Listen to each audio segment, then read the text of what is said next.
3 bersama dengan Miss Rizky. Oke, sebelum kita memulai pembelajaran kita hari ini, kita berdoa terlebih dahulu. Mari lipat tangannya, tutup matanya, dan sama-sama berdoa. Lord Jesus, thank you for your blessing to us.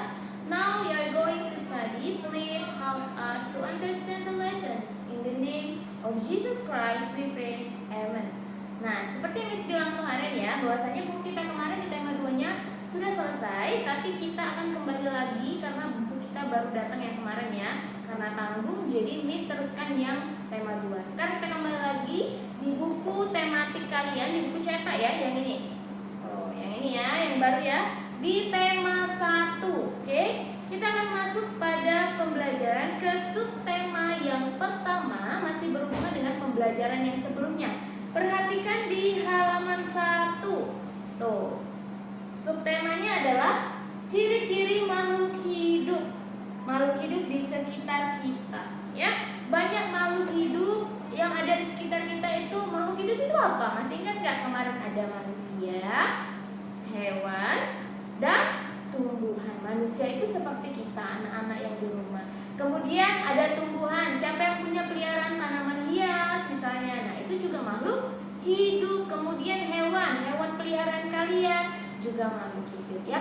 Ciri-ciri dari makhluk hidup itu apa? Bisa bergerak, bernafas, berkembang biak, tumbuh ya, bisa makan, minum ya, membutuhkan air gitu ya. Itu adalah ciri-ciri, beberapa dari ciri-ciri makhluk hidup. Dan masih banyak lagi ciri-cirinya ya. Sama seperti kita juga tumbuh ya, yang dulunya mungkin anak-anak masih bayi, masih pakai dot, sekarang sudah bisa makan sendiri pakai sendok ya, pakai piring, udah bisa sendiri ya. Nah, itu adalah seputar dari tentang ciri-ciri makhluk hidup ya, masih berhubungan dengan pembelajaran yang sebelumnya. Pasti kalian masih ingat ya. Dan sekarang kita lanjutkan lagi pada halaman yang kedua, pada pembelajaran yang pertama ya. Di situ ada lagu tuh. Ada lagu Cicak di Dinding. Tahu ya lagu Cicak di Dinding? Nah, kemudian ada tandanya, tanda apa cara bernyanyinya, yaitu ada yang kotaknya hanya kecil, kemudian ada yang agak panjang. Nah, yang agak pendek ini berarti kita nyanyikan bunyinya itu nadanya pendek, ya. Sedangkan yang ini agak panjang kan, jadi nada atau bunyi cara kita menyanyikannya yaitu dengan nada yang atau bunyi yang panjang. Ya, ini sama dengan pola irama ya. Jadi sambil menyanyikan Cicak di Dinding. Coba sambil perhatikan tanda merahnya. Anak-anak sudah tahu ya lagu Cicak-Cicak di Dinding ya. Sambil perhatikan tanda merahnya ya. Benar nggak? Ada yang dinyanyikan bunyinya pendek, ada yang dinyanyikan bunyinya panjang. Ya seperti itu ya. 1, 2, 3 sama-sama ya. Cicak-cicak di dinding. Nah, ding yang belakangnya agak panjang. Itu makanya tandanya panjang. Sementara kalau yang cicak-cicak, gitu kan? Cuman pendek ya, dinyanyikannya dengan nada yang pendek. Ya, bunyi yang pendek. Oke, kita ulangi sekali ya. 1, 2, 3. Cicak-cicak di dinding, diam-diam merayap, datang seekor nyamuk, hap, lalu ditangkap. Nah, itu lagu Cicak-cicak di dinding. Nah, cicak ya, itu cicak itu ada sekitar kita ya. Ada di dinding. Coba lihat di rumah kalian, ada nggak cicak? Cicak itu makhluk hidup bukan? Iya, makhluk hidup juga yang membutuhkan atau memerlukan makan, ya kan? Ayo, cicak makan apa? Iya, cicak makan nyamuk. Cicak juga bisa berkembang biak. Kalau cicak berkembang biak dengan cara bertelur, ya. Masih banyak hewan yang berkembang biak dengan cara bertelur, sama yang kemarin pelajaran kita, ayam bertelur, bebek bertelur, bahkan ikan. Anak-anak punya peliharaan ikan kan? Ikan hias, siapa yang punya peliharaan ikan hias di rumah? Nah, ikan itu berkembang biak dengan cara apa? Dengan cara bertelur juga ya. Jadi ikan merupakan cara berkembang biaknya dengan cara bertelur ya. Sama dengan misalnya ikan mas. Kalau ikan mas itu berkembang biak dengan cara bertelur juga ya. Telurnya itu ya bisa sampai lebih dari ribuan gitu. Bisa lebih dari 1000 ya. Jadi bisa sampai ke ribuan. Itu ya. Itu contoh ikan ya. Ikan yang bertelur banyak, lebih dari 1000 ya. Nah, sama halnya cicak dan apa tadi ya? Cicak dan ikan ya, sama-sama bertelur. Keduanya berkembang biak dengan cara bertelur ya. Oke, sama seperti yang sudah Miss jelaskan tadi. Nah, sekarang ngomong-ngomong tentang ribuan, berarti kita sekarang belajar tentang angka. Kita masuk ke pembelajaran matematika di halaman 8. Ya, pasti waktu kelas 2, kelas 1 sudah pernah belajar. Coba dari halaman 6 deh, dari halaman 6 ya, kita ulangi sedikit. Harusnya anak-anak sudah tahu sih. Di halaman 6, tuh lihat, perhatikan cara membaca dan menulis bilangan berikut ini. Nah, angka 1000 dibaca 1000, S-E-R-I-B-U, 1000 ya. Kemudian angka 2000 dibaca 2000, D-U-A R-I-D-U, 2000. Dan seterusnya, anak-anak bisa baca ya. Nah, kemudian tugasnya adalah yang tadi Miss bilang di halaman 8. Jadi masih mudah ya pembelajaran di tema 1 ini ya. Kalian kerjakan untuk bagian yang A sampai dengan H ya. Kalau A sampai D itu ada angkanya, terus kemudian tugas kalian adalah membuat bagaimana cara membacanya. Dan kebalikannya untuk yang E sampai H, itu kalian diminta untuk menuliskan berapa angkanya berdasarkan bacaan atau nama bilangan yang di sebelahnya. Jadi gampang ya. Itu untuk pembelajaran yang pertama. Sekarang kita masuk ke pembelajaran yang kedua ya. Karena kita hanya ada satu buku, jadi kita hari ini belajar satu subtema. Karena kita akan mengejar waktu ya. Bentar lagi kita mau ujian, jadi anak-anak harus belajar dan mengejar materi kita ya. Oke, selanjutnya kita masuk ke pembelajaran kedua. Perhatikan di halaman 9. Tuh, masih ada lagi cicak ya. Masih ada ikan ya. Ikan, cicak, sama-sama bertelur. Kemudian ada manusia. Tuh lihat ada anak-anak di sini kan makhluk hidup juga kan? Kita manusia ya. Jadi makhluk hidup itu dapat bergerak dengan cara yang berbeda-beda. Kalau cicak bergeraknya dengan seperti apa? Dia merayap di dinding ya. Kemudian kalau ikan kan, ikan dia berenang menggunakan sirip ya. Kemudian kalau manusia berjalan ya menggunakan kaki ya. Jadi cara bergerak makhluk hidup itu berbeda-beda ya. Mulai dari hewan tadi ada cicak dan ikan, kemudian ada manusia. Sama juga ciri-ciri berkembang biak tadi yang sudah Miss bilang, salah satunya lagi adalah berkembang biak ya. Berkembang biak itu ada yang dengan cara bertelur, itu biasanya hewan ya, bertelur, dan ada yang melahirkan. Nah, sekarang perhatikan di halaman 13 tugas kalian di bagian akhir diskusi ini ya.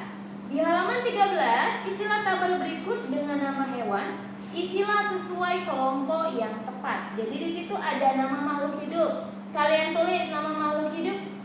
Kalau kalian mau tulis manusia nggak apa-apa, mungkin satu ya. Tapi kalau mau kalian tulis semuanya nama-nama hewan juga nggak apa-apa. Kemudian kalian tentukan bagaimana cara perkembangbiakannya. Apakah dia melahirkan? Apakah dia bertelur? Beri checklist saja ya. Tentukan ya. Oke, kita lanjutkan lagi materi kita di pembelajaran ketiga. Perhatikan di halaman 22 ya. Di halaman 22 ini ada gambar ya. Perhatikan gambar berikut tuh. Ada ayam tuh yang kandangin ya. Ada ayam, ada anak ayam, induk ayam. Terus kemudian ada ayah, ibu, dan anak perempuan, atau kita namain Siti boleh ya. Nah, apakah kamu masih ingat dengan ciri-ciri makhluk hidup? Sudah ya, tadi Miss jelaskan mulai dari bisa bergerak, bisa tumbuh, bisa makan, bisa berjalan, bernafas ya, bahkan berkembang biak ya. Nah, sekarang perhatikan di halaman 23. Tuh, ini saling berhubungan ya. 22 dan 23 ini saling berhubungan. Tugasnya di halaman 23. Tuliskan ciri-ciri tersebut pada tempat yang tersedia. Jadi di halaman 23 ini ada tabel yang bagian atas yang kalian kerjakan ya. Ada tabel dengan ciri-ciri makhluk hidup dan kegiatan pada gambar. Berarti yang sesuai dengan gambar yang sebelumnya yang ini ya. Jadi kalau kita perhatikan dan di sini juga sudah diberikan contoh. Yang pertama itu tumbuhan memerlukan air. Dapat dilihat pada gambar yang ada di samping ini ya. Kegiatannya apa di sebelahnya?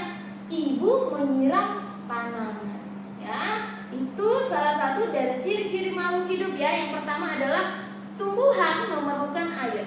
Ya, jadi bukan hanya manusia memerlukan air, tapi tumbuhan juga membutuhkan air untuk bertahan hidup pastinya ya.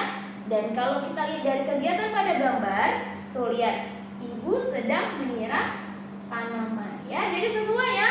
Kemudian mungkin kalian cari lagi mungkin yang kedua, apa ya, kalau kita lihat dari gambar ini di halaman 22 ada apa lagi yang kita bisa lihat ya, yang masih berhubungan dengan ciri-ciri makhluk hidup. Misalnya apa ya? Misalnya hewan.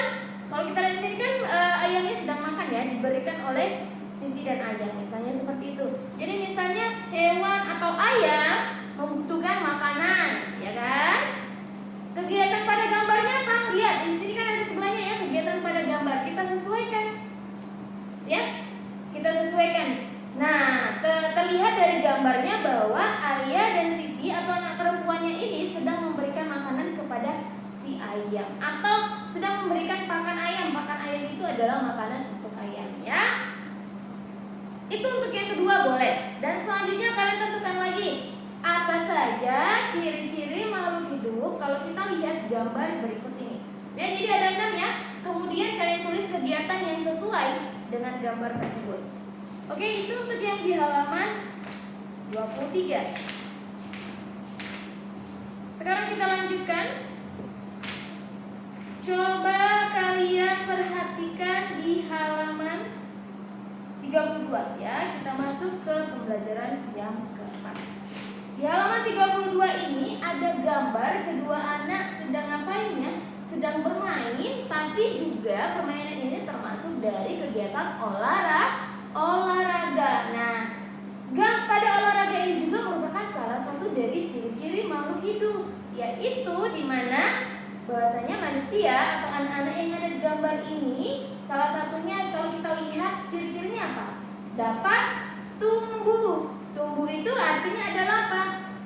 Mulai dari misalnya dulunya dia bayi, anak kecil, sekarang sudah besar, artinya sudah bertambah berat badannya, juga tinggi badannya ya. Pertumbuhan manusia ini dipengaruhi oleh makanan dan juga kebiasaan berolahraga. Jadi selain olahraga ya, kita juga harus makan makanan yang sehat, yang bergizi ya. Jadi olahraga itu macam-macam. Kalau kita lihat di gambar ini, anak-anak sedang olahraga apa ya? Ini adalah permainan kuda-kudaan ya. Permainan kuda-kudaan bisa kalian baca di halaman 33. Tuh, ada bacaan tentang bermain kuda-kudaan.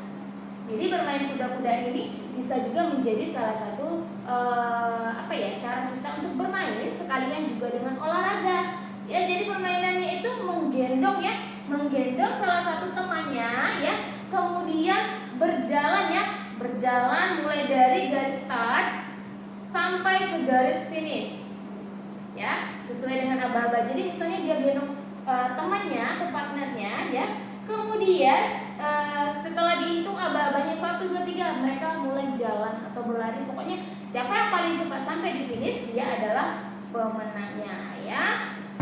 Nah, masih berhubungan dengan permainan kuda-kudaan ini, ada soal di halaman 34, hanya ada 2 soal ya. Hanya ada 2 soal saja. Perhatikan di halaman 34 ini. Mengapa permainan kuda-kudaan dapat membantu memperkuat tangan dan kaki? Kalau kalian baca di teks sebelumnya, itu nanti ada juga bacaan bahwasanya dalam permainan di halaman 32 ya, itu melatih kekuatan tangan dan kaki. Coba kalau kita perhatikan gambar ini, kenapa dia melatih kekuatan tangan dan kaki? Ya, karena dia harus menggendong temannya yang menjadi penunggang atau menjadi kuda ya, seperti itu ya. Karena ini kan permainan kuda-kudaan. Ya, dia menunggangi temannya, jadi dia harus menahan tangannya untuk menahan berat temannya dan juga kaki untuk menahan berat si temannya juga, karena dia memerlukan keseimbangan, terus berjalan juga pakai kaki, jadi melatih kekuatan tangan dan kaki ya. Nah, itu penjelasannya sedikit.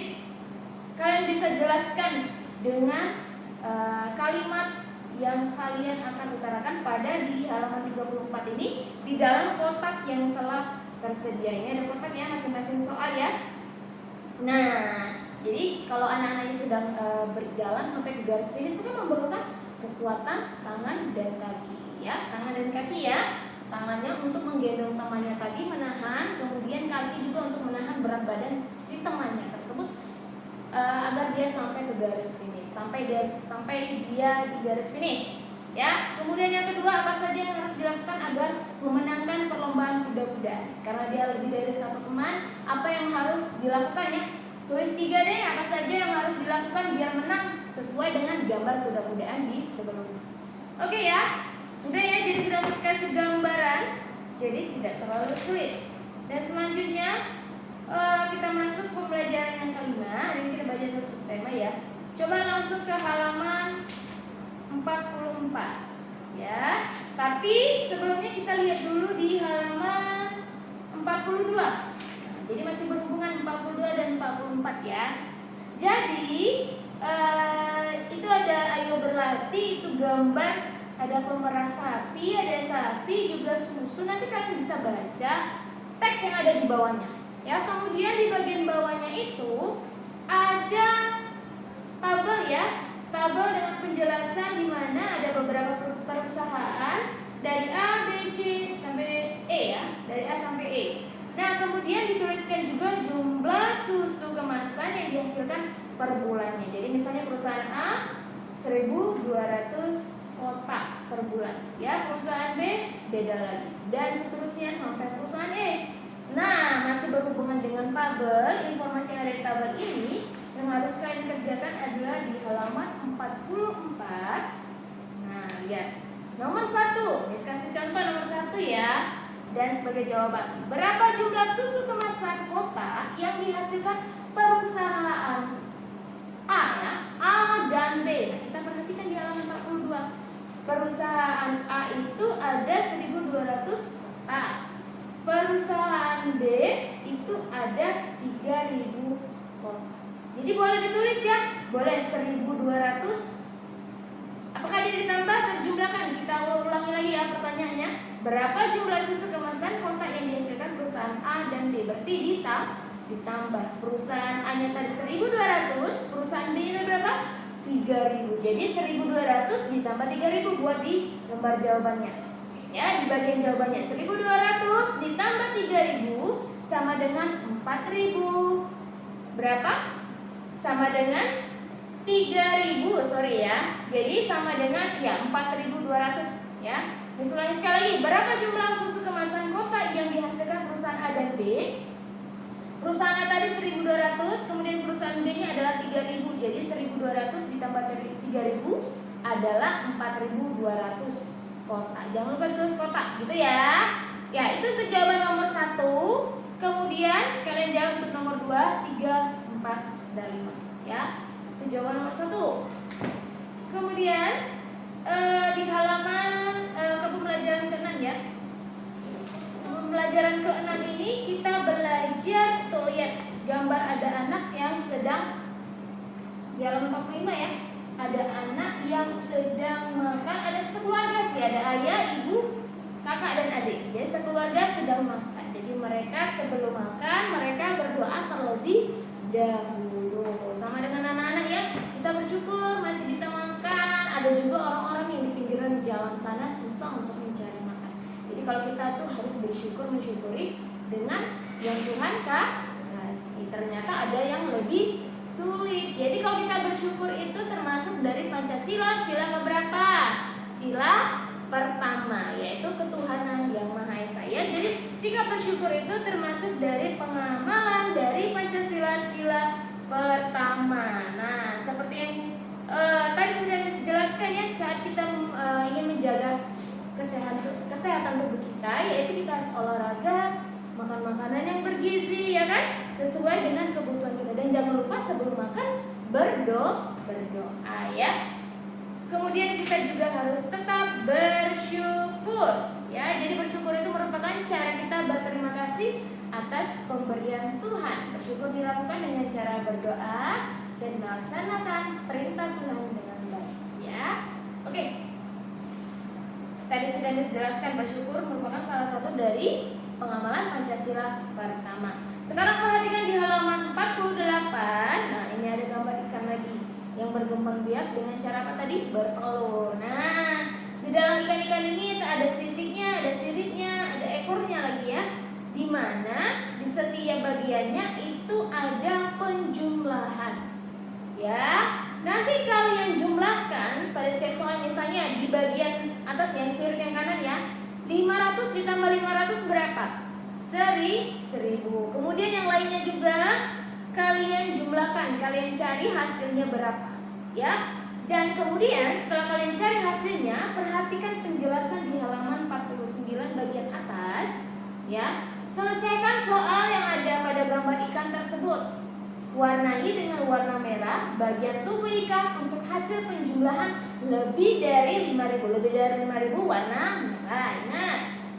Warnai dengan warna kuning bagian tubuh ikan untuk hasil penjumlahan kurang dari 5.000. Kalau kurang, warnai dengan warna kuning. Warnai dengan warna biru untuk hasil penjumlahan sama dengan 1000. Jadi untuk hasil yang 1000 diwarnai dengan warna biru. Nah, untuk yang pertama tadi kan sudah kita jumlahkan, 500 ditambah 500 sama dengan 1000. Ya, di sini penjelasannya warnai dengan warna biru untuk hasil penjumlahan sama dengan 1000. Jadi kalau 1000 warnai dengan warna biru, lebih dari 5000 yaitu warna merah, kurang dari 5000 warna kuning ya. Kalian warnai, maka akan menjadi seekor ikan yang cantik ya. Oke, itu pembelajaran kita hari ini ya. Jangan lupa ditandain ya yang sudah Miss minta tadi ya. Jadi anak-anak diminta untuk menjawab setiap soal yang sudah Miss jelaskan tadi. Oke, sampai di sini pembelajaran kita hari ini. Kalau masih ada yang bingung, boleh tanyakan ke Miss. Dan kita akhiri dan kita tutup dengan berdoa. Mari lipat tangannya, tutup matanya, dan sama-sama berdoa. Lord Jesus, thank you for your blessing to our activities today. Now we are going to finish our study. Please help us to remember our lessons. In the name of Jesus Christ, we pray.